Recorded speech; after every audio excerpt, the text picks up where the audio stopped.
ഇപ്പോൾ നമ്മള് P N junction എടുത്ത് റിവേഴ്സ് ബയസ് കണ്ടിന്യൂ ചെയ്യാണ്. റിവേഴ്സ് ബയസ് നമ്മൾ പഠിച്ചത് in reverse bias connection P side is connected to negative terminal of battery and N side is connected to positive terminal of the battery.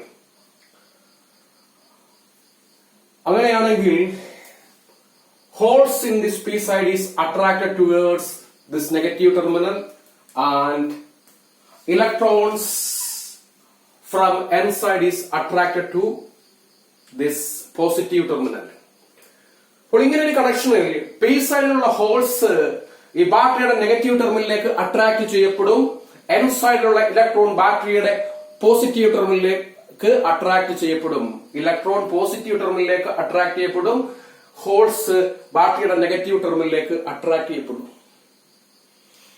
Okay, for this electrons and holes are drawn away from this potential barrier, this junction. അപ്പോൾ majority careers ആയിട്ടുള്ള ഇലക്ട്രോൺസും ഹോൾസും ഈ ജംഗ്ഷനിൽ നിന്ന് അകന്നു പോകും. Okay, അവര് ബാറ്ററിയുടെ negative ടെർമിനലിലേക്കും positive ടെർമിനലിലേക്കും attract ചെയ്യപ്പെടും.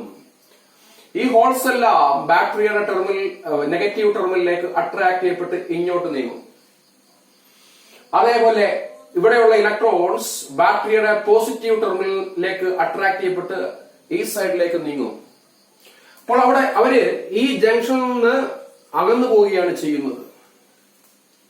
അതിന്റെ ഫലമായിട്ട് barrier potential of this junction increases. ഈ ജംഗ്ഷന്റെ ബാരിയർ പൊട്ടൻഷ്യൽ ഇൻക്രീസ് ചെയ്യും.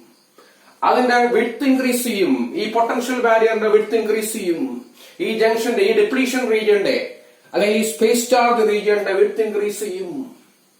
അങ്ങനെ വന്നാൽ അവശേഷിക്കുന്ന മെജോറിറ്റി കാരിയേഴ്സിന് ജംഗ്ഷൻ ക്രോസ് ചെയ്യാൻ ബുദ്ധിമുട്ടായിരിക്കും. ഓക്കെ, അപ്പോൾ അവശേഷിക്കുന്ന മെജോറിറ്റി കാരിയേഴ്സ് ആയിട്ടുള്ള ഇലക്ട്രോൺസിനും ഹോൾസിനും ഈ ജംഗ്ഷൻ ക്രോസ് ചെയ്യാൻ ഡിഫിക്കൽട്ട് ആയിരിക്കും. കാരണം അതിന്റെ വിഡ്ത്ത് ഇൻക്രീസ് ചെയ്തു, അതിന്റെ പൊട്ടൻഷ്യൽ ഇൻക്രീസ് ചെയ്തു, ബാരിയർ പൊട്ടൻഷ്യൽ ഇൻക്രീസ് ചെയ്തു.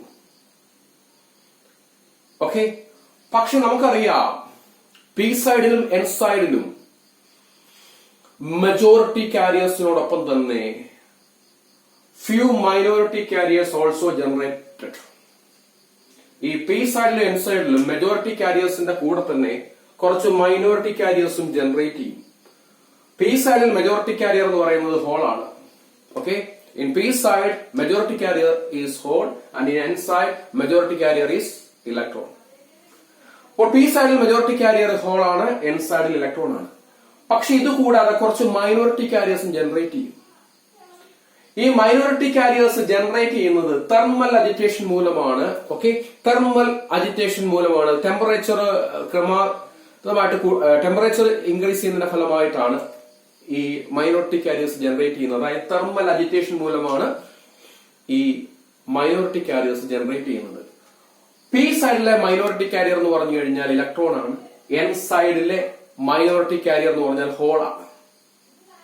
ഓക്കെ, അപ്പോൾ തെർമൽ അജിറ്റേഷൻ മൂലം കുറച്ച് മൈനോറിറ്റി കാരിയേഴ്സും ജനറേറ്റ് ചെയ്യും. പി സൈഡിൽ മൈനോറിറ്റി കാരിയർ എന്ന് പറയുന്നത് ഇലക്ട്രോൺ ആണ്, എൻ സൈഡിൽ മൈനോറിറ്റി കാരിയർ എന്ന് പറയുന്നത് ഹോൾ ആണ്. ഓക്കെ,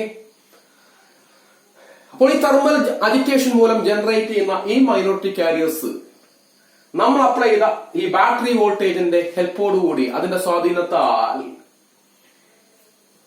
ഈ ജംഗ്ഷൻ അക്രോസ് ആയിട്ട് ഡ്രിഫ്റ്റ് ചെയ്യും. ഡ്രിഫ്റ്റ് എന്ന് പറഞ്ഞാൽ എന്താണ്? ഡ്രിഫ്റ്റ് എന്ന് പറഞ്ഞു കഴിഞ്ഞാൽ ഇലക്ട്രോൺസും ഹോൾസും ഒരു ഇലക്ട്രിക് ഫീൽഡിന്റെ ഇൻഫ്ലുവൻസിൽ മൂവ് ചെയ്യുന്നതിനാണ് ഡ്രിഫ്റ്റ് എന്ന് പറയുന്നത്.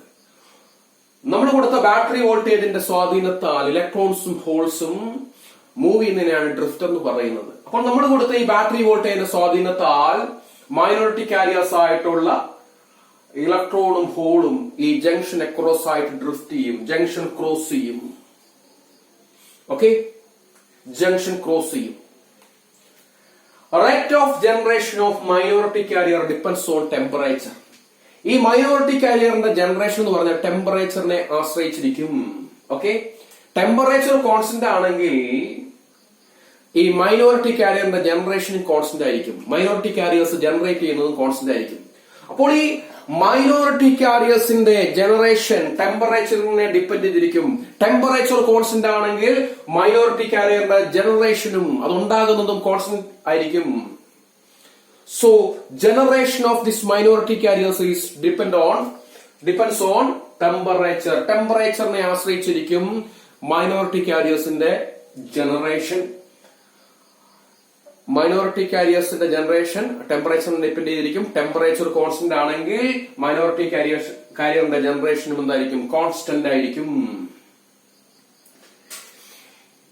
അപ്പോൾ ഈ മൈനോറിറ്റി കാരിയേഴ്സിന്റെ ജനറേഷൻ കോൺസ്റ്റന്റ് ആണെന്ന് ഞാൻ പറഞ്ഞു കഴിഞ്ഞു. അങ്ങനെയാണെങ്കിൽ ഈ മൈനോറിറ്റി കാരിയേഴ്സ് ജംഗ്ഷൻ ക്രോസ് ചെയ്യുമ്പോൾ ഉണ്ടാവുന്ന ആ കറണ്ടും എന്തായിരിക്കും? കോൺസ്റ്റന്റ് ആയിരിക്കും, സെയിം കാരണം ടെമ്പറേച്ചർ കോൺസ്റ്റന്റ് ആണെങ്കിൽ മൈനോറിറ്റി കാരിയർ ജനറേറ്റ് ചെയ്യുന്നതും കോൺസ്റ്റന്റ് ആയിരിക്കും. അപ്പോൾ അവ മൂലം ഉണ്ടാവുന്ന കറണ്ടും എന്തായിരിക്കും? കോൺസ്റ്റന്റ് ആയിരിക്കും. ടെമ്പറേച്ചർ കോൺസ്റ്റന്റ് ആണെങ്കിൽ മൈനോറിറ്റി കാരിയർ ജനറേറ്റ് ചെയ്തിരിക്കുന്നത് കോൺസ്റ്റന്റ് ആയിരിക്കും. അവയുടെ എണ്ണം കോൺസ്റ്റന്റ് ആയിരിക്കും. അവയുടെ നമ്പർ കോൺസ്റ്റന്റ് ആയിരിക്കും. അതായത് മൈനോറിറ്റി കാരിയേഴ്സ് ആയിട്ടുള്ള പി സൈഡിലെ മൈനോറിറ്റി കാരിയർ എന്ന് പറഞ്ഞു കഴിഞ്ഞാൽ ഇലക്ട്രോൺ ആണ്. എൻ സൈഡിലെ മൈനോറിറ്റി കാരിയർ എന്ന് പറഞ്ഞാൽ ഹോൾ ആണ്. അപ്പോൾ ടെമ്പറേച്ചർ കോൺസ്റ്റന്റ് ആണെങ്കിൽ ഈ ഉണ്ടാവുന്ന ഇലക്ട്രോണിന്റെയും ഹോളിന്റെ എണ്ണം കോൺസ്റ്റന്റ് ആയിരിക്കും. അപ്പോ അവര് ആ ജംഗ്ഷൻ ക്രോസ് ചെയ്യുന്നത് മൂലം ഉണ്ടാവുന്ന കറണ്ട് എന്തായിരിക്കും? കോൺസ്റ്റന്റ് ആയിരിക്കും. അപ്പോൾ മൈനോറിറ്റി കാരിയേഴ്സ് ആയ ഇലക്ട്രോൺസിന്റെ ഹോൾസിന്റെ എണ്ണം എപ്പോഴും സ്ഥിരമായിരുന്നാൽ അവ മൂവ് ചെയ്യുമ്പോഴുണ്ടാവുന്ന കറണ്ട് എന്തായിരിക്കും? കോൺസ്റ്റന്റ് ആയിരിക്കും. Okay, the current due to the flow of minority carrier remains the same. Okay, battery voltage high ആണെങ്കിലോ ലോ ആണെങ്കിലോ ഒന്നും കാര്യമില്ല. ഈ മൈനോറിറ്റി കാരിയർ ഫ്ലോ ചെയ്യുന്നത് മൂലം ഉണ്ടാകുന്ന കറണ്ട് എപ്പോഴും എന്തായിരിക്കും? കോൺസ്റ്റന്റ് ആയിരിക്കും. കാരണം മൈനോറിറ്റി കാരിയറിന്റെ എണ്ണം ഡിപ്പെൻഡ് ചെയ്യുന്നത് ടെമ്പറേച്ചറിനെ മാത്രമാണ്, അല്ലാതെ ബാറ്ററി വോൾട്ടേജിനെ അല്ല. ബാറ്ററി വോൾട്ടേജ് ഹൈ ആയിക്കോട്ടെ ലോ ആയിക്കോട്ടെ, മൈനോറിറ്റി കാരിയർ ജനറേറ്റ് ചെയ്യുന്നത് ടെമ്പറേച്ചറിനെ ഡിപ്പെൻഡ് ചെയ്തിരിക്കും. ടെമ്പറേച്ചർ കോൺസ്റ്റന്റ് ആണെങ്കിൽ മൈനോറിറ്റി കാരിയറിന്റെ എണ്ണം കോൺസ്റ്റന്റ് ആണ്. അപ്പോൾ അവ ജംഗ്ഷൻ ക്രോസ് ചെയ്യുമ്പോൾ ഉണ്ടാവുന്ന കറണ്ട് എപ്പോഴും എന്തായിരിക്കും? കോൺസ്റ്റന്റ് ആയിരിക്കും. അപ്പോൾ ഈ ബാറ്ററി വോൾട്ടേജിന്റെ സ്വാധീനത്താൽ this minority carriers will drift across the junction. ജംഗ്ഷന് കുറുകെ മൂവ് ചെയ്യും. അപ്പോൾ അവിടെ ഒരു കറണ്ട് ഉണ്ടാവും. ഈ മൈനോറിറ്റി കാരിയേഴ്സ് ജംഗ്ഷൻ ക്രോസ് ചെയ്യുമ്പോൾ, ജംഗ്ഷൻ അക്രോസ് ആയിട്ട് ഡ്രിഫ്റ്റ് ചെയ്യുമ്പോൾ അവിടെ ഒരു കറണ്ട് ഉണ്ടാകും. ആ കറണ്ടിനെ വിളിക്കുന്ന പേരാണ് reverse saturation current. That current is known as reverse saturation current. Minority carriers junction cross ചെയ്യും. ഓക്കെ, അതായത് പി സൈഡിലെ മൈനോറിറ്റി കാരിയർ എന്ന് പറയുന്നത് ഇലക്ട്രോൺ ആണ്. എൻ സൈഡിലെ എന്ന് പറയുന്നത് ഹോൾസ് ആണ്. അത് ജംഗ്ഷൻ ക്രോസ് ചെയ്യുന്നതിന്റെ ഫലമായിട്ട് അവിടെ ഒരു കറണ്ട് ഉണ്ടാകുന്നു. ആ കറണ്ടിനെ വിളിക്കുന്ന പേരാണ് റിവേഴ്സ് സാച്ചുറേഷൻ കറണ്ട്. ആ കറണ്ടിനെ വിളിക്കുന്ന പേരാണ് reverse saturation current. This current is very small. ഈ റിവേഴ്സ് സാച്ചുറേഷൻ കറണ്ട് എന്ന് പറയുന്നത് വളരെ വളരെ ചെറുതാണ്. കാരണം മൈനോറിറ്റി കാരിയേഴ്സിന്റെ നമ്പർ വളരെ ചെറുതാണ്, വെരി സ്മോൾ ആണ്. അപ്പോൾ മൈനോറിറ്റി കാരിയറിന്റെ നമ്പർ അതിന്റെ എണ്ണം വളരെ ചെറുതായതുകൊണ്ട് ഈ റിവേഴ്സ് സാച്ചുറേഷൻ കറണ്ടും വളരെ സ്മോൾ ആയിരിക്കും. അത് സിലിക്കൺ ഡയോഡിന്റെ കേസിൽ നാനോ ആംപിയർ റേഞ്ചിലായിരിക്കും വരുന്നത്. ജർമേനിയൻ ഡയോഡിന്റെ കേസിൽ മൈക്രോ ആംപിയർ റേഞ്ചിലായിരിക്കും വരുന്നത്. റിവേഴ്സ് സാച്ചുറേഷൻ കറണ്ട് എന്ന് പറയുന്നത് വളരെ ചെറുതാണ്. സിലിക്കൺ ഡയോഡിന്റെ കേസിൽ അത് നാനോ ആംപിയർ ആണ്. നാനോ എന്ന് പറഞ്ഞാൽ 10⁻⁻⁹. ജർമേനിയൻ ഡയോഡിന്റെ കേസിൽ അത് മൈക്രോ ആംപിയർ റേഞ്ചിലായിരിക്കും വരുന്നത്. ഓക്കെ, അപ്പോൾ ഇത്രയുമാണ് പി എൻ ജംഗ്ഷൻ വിത്ത് റിവേഴ്സ് ബയസ് നമ്മൾ പഠിക്കാനുള്ളത്. ഓക്കെ.